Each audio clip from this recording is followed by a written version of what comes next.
Okay, let's see Honorable Lonzi so that we can close.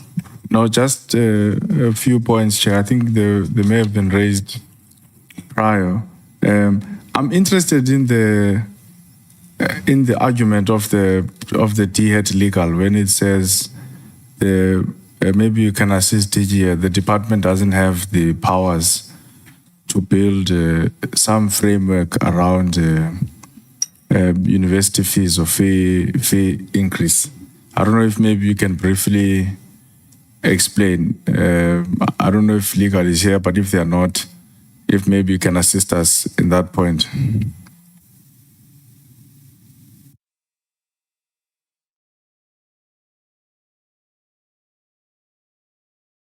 Thank you very much, Honorable Lonzi.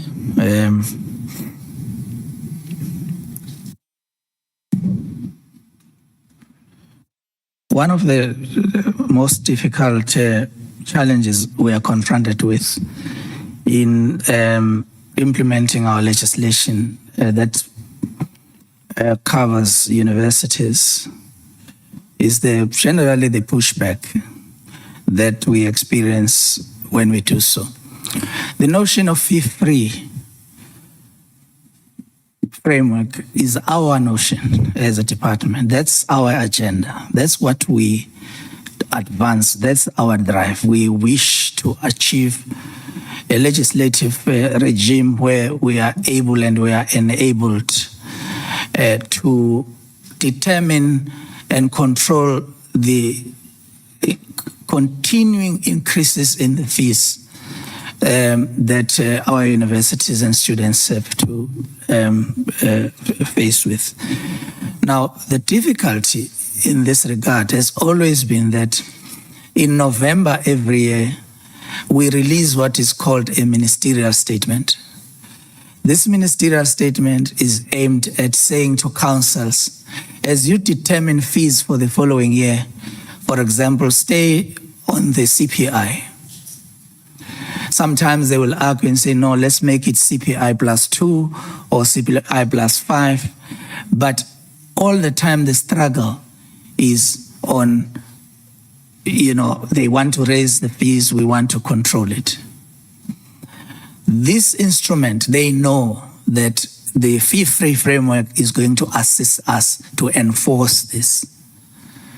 And so when it comes to task teams that have been appointed to do this work, it never gets the work done because those who represent particularly the beneficiaries of the current situation will not want us to reach any consensus in this regard. And they will find every possible way of collapsing the discussions that are there in this regard. So we've got, as a department, admit that this is a challenge and not to go around it, because it is indeed a challenge. So how do we hope this will be dealt with? It will be dealt with through legislation. There is no other way.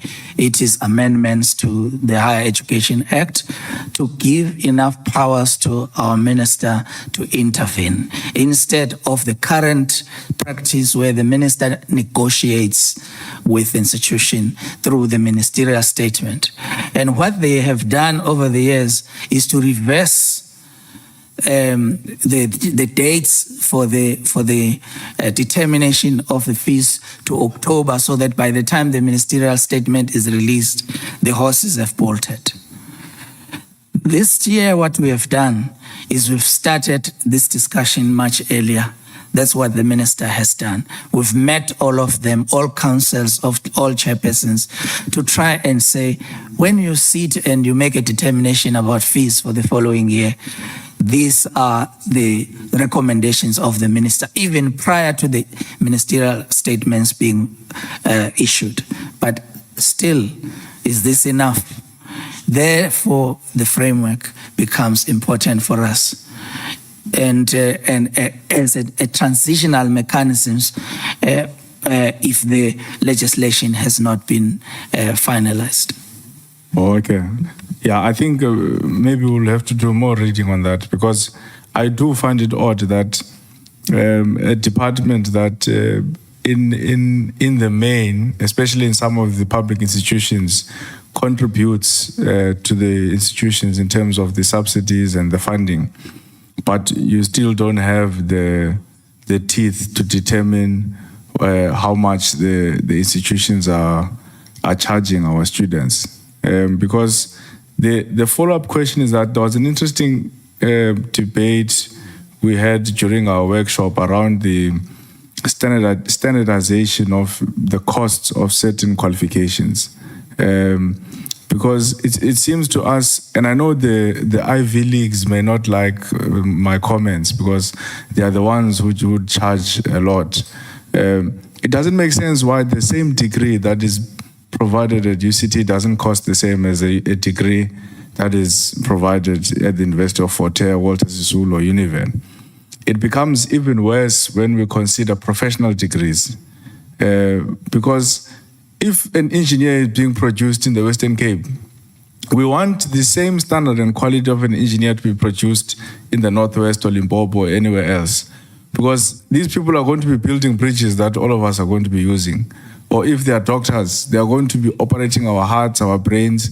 So I think that it's a discussion that the department must have. But again, if as you say, but I'll do my homework on this. If the legislation doesn't allow the ministry or the department to really have a much stronger hand on the money that the universities are charging our students, I think a lot needs to be done there.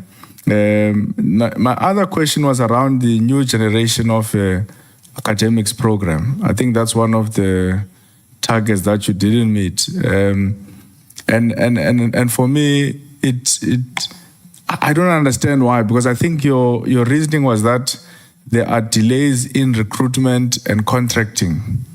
And I think there are many young potential academics or young academics who would be very shocked at that statement, who are sitting at home, who are not gaining access to opportunity. I think the Vice Chancellor of Northwest University tried to come up with some initiative.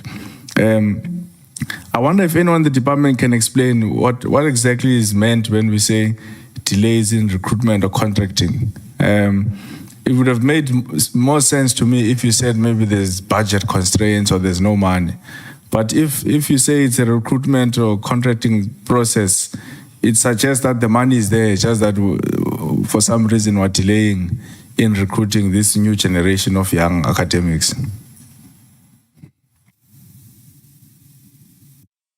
The NGAP program. Thanks, Chair and Honorable Lonzi.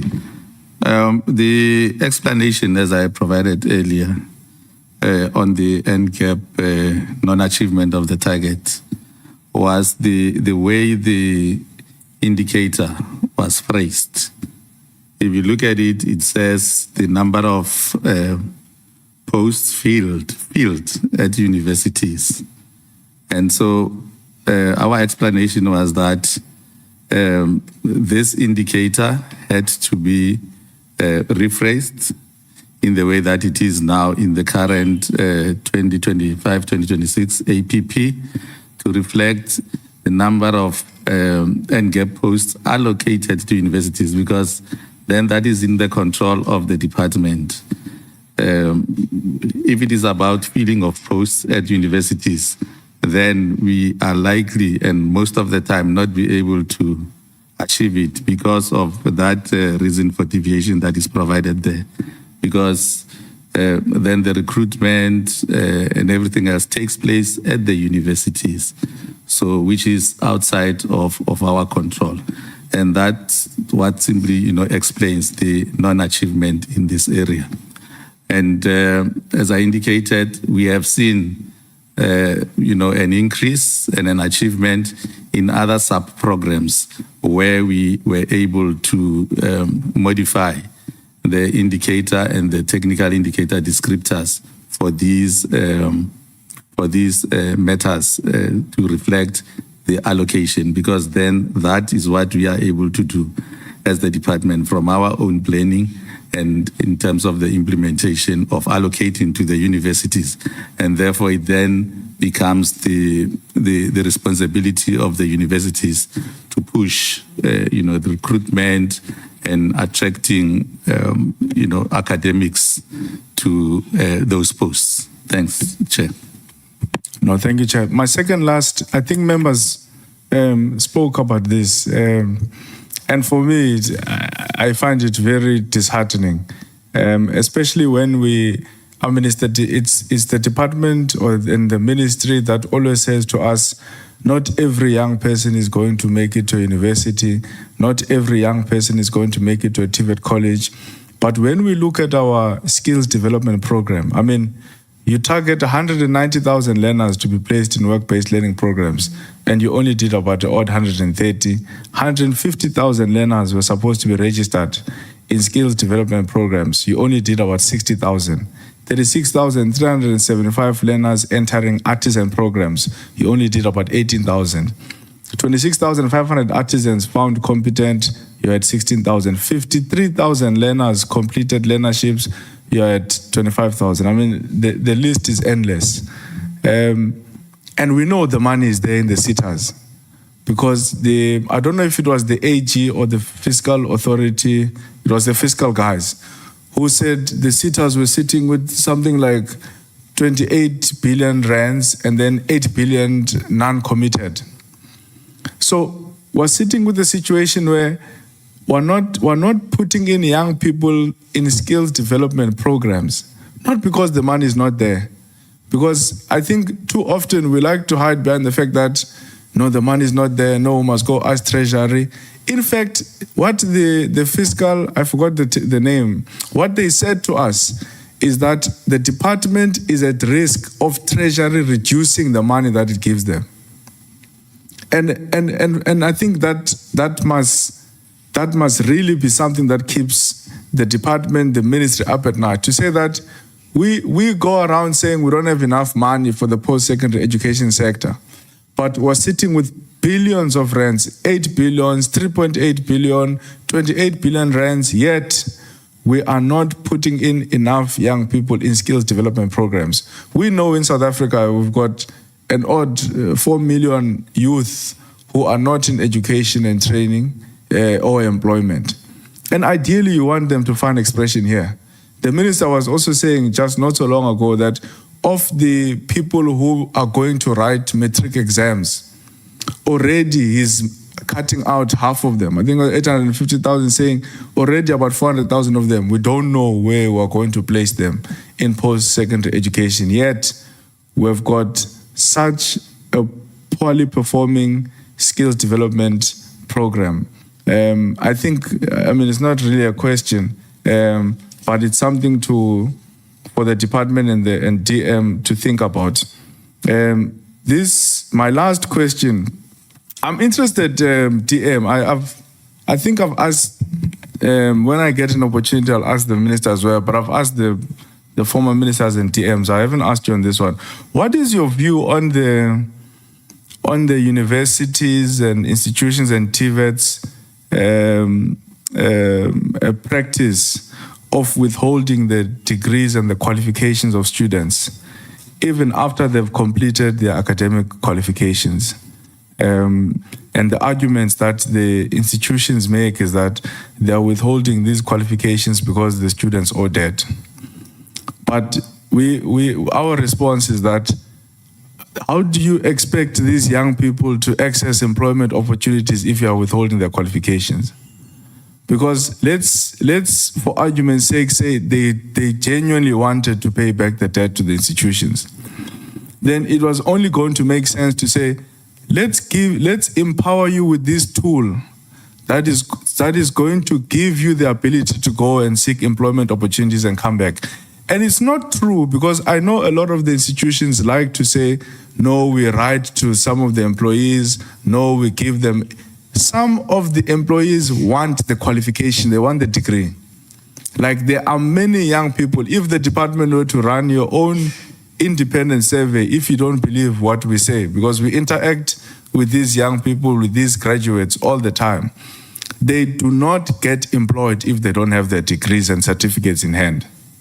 So what is your view on that? I mean, I believe this is something that should not even need too much of a pushback, be it from opposition, be it from members of the portfolio committee, but an initiative that the department is already thinking about to say, here are young people, they've already completed school, they've passed all their exams, they've passed all their assignments. What is it going to hurt us to simply give these people their degrees? And even worse, I think when Nelson Mandela University came to us, we were at Good Hope. I don't know if it was the VC or the CFO, says to us, actually, in most of the institutions, many of this debt, we have classified it as bad debt. So in other words, as far as the financial statements of the institutions are concerned, the universities have already accepted that we're not going to get this money back. But they are still withholding the qualification. Why? Why withhold the qualification? You've accepted, it's okay, this is bad debt. The AG or whoever audits us says, we're not going to receive this money. These people are unemployed. These people don't have money, are there. But you still want to withhold their qualification, their certificate. What type of practice is that I believe just entrenches our young people in a permanent state of poverty, in a permanent state of inequality, of economic inactivity? I really think this department, this government loses nothing by saying, even before we can entertain the debate about clearing of student debt, as a minimum program of action, why can't we agree collectively that we are going to release all the degrees, certificates, and qualifications of students? I think that will be my last point. Thanks, Chair. Yeah, as you answered, DM, also close for us your closing remarks from that side so that we can close the meeting. Okay, thank you very much, Chairperson. On the matter that is being raised by Honorable Lonzi, we 100% agree with you that there should not be any withholding of the qualifications for students once they've completed.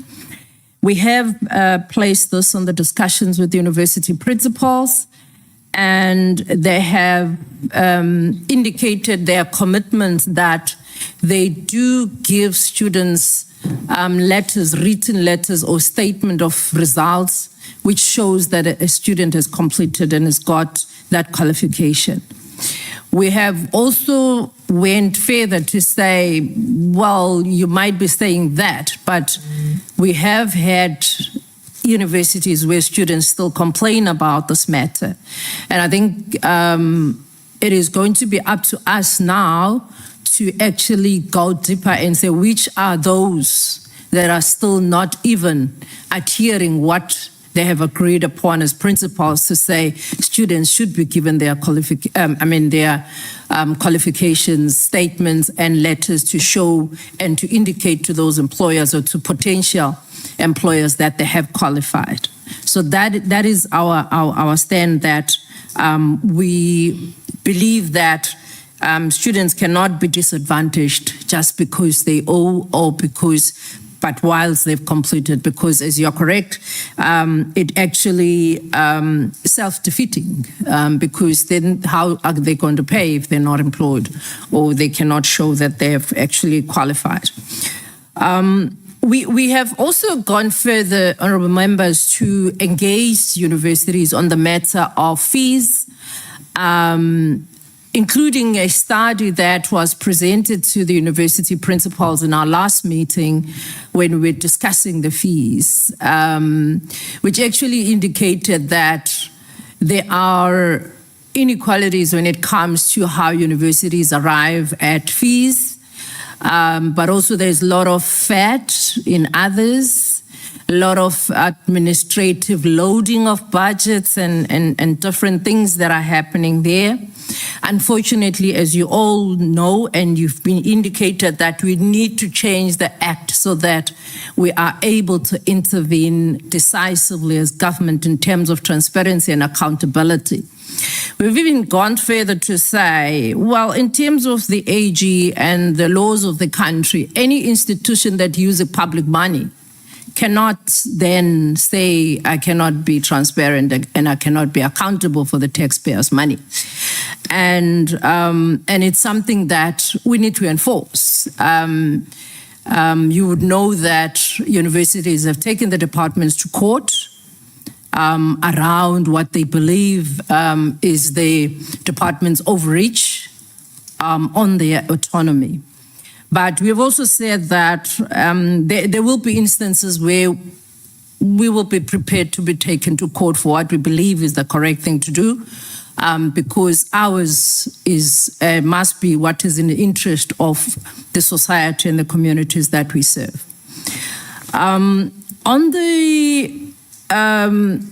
So the issues of standardization, you're correct. I mean, one degree in one university costs 50,000, the other one will cost 150,000. Same unit standards, same hours, same everything, and you wonder. But the department is doing work on that. We're also looking at international standards. We've also asked the department to even do more work so that we can see how we can really get around these matters. And remembers, we do agree with you that it is not acceptable that we have predetermined objectives that we set ourselves at the department, but we fail to honor our own commitments. And in this regard, we have also indicated that there are quite a few reforms that the minister has suggested that needs to happen within the way we operate internally and the way we interact even with the SETAs, so that there is really a movement in terms of meeting those objectives that we would have set for ourselves. So there is work that is being done there. On the consequence management, we have indicated to honorable members that it is a matter that we are going to be looking at, because it is indeed not acceptable that we'll come back again here at this meeting and say the same thing that we would have said last time. It is bad, particularly around the issues of systems, issues of recruitment, and of course performance management. We have started discussions. We've started to pull all the units together to say the other problem is that there's too much there's lack of synergy within the department itself in terms of how we operate. You know, there's no looking at the department as one. People look at the department as program 1, program 2, and the other one does not know what the left is doing, and the left does not know what the other one is doing, and it cannot be. There has to be somewhere where we converge and agree that what kind of system do we need for what, and how are those systems going to interact with other stakeholders that we are discussing with in terms of some of these reforms. So yes, we do agree that there is quite a lot of work that we still need to do as the department, and we are committing to the honorable members that we will shape up. We will also make sure that we are upfront with some of the challenges, if there are challenges that we are facing in the implementation of our programs. But we do appreciate, honorable members, that you are not happy with what we've been doing. The NSFAS, honorable members, has released the discussion paper on the issues that you've spoken about, issues of accommodation, issues of funding, and other matters, with a view of introducing reforms on those matters. And we are following very closely on those matters. I think part of this decentralization is something that will help us a lot, because at least there would be reality in terms of what is there on the ground, as opposed to this remote working that is happening at the moment. So it is something that we agree that with the decentralization, but also with the reforms that they are introducing as well, we should see some help.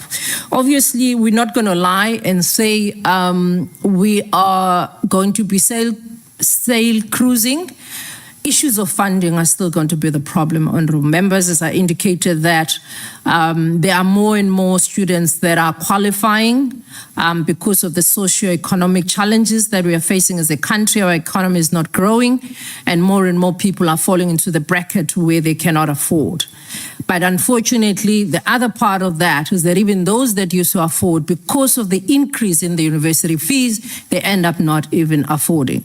So it's something that we've raised with universities, including to say the more they increase, the more NSFAS monies become even lesser and lesser.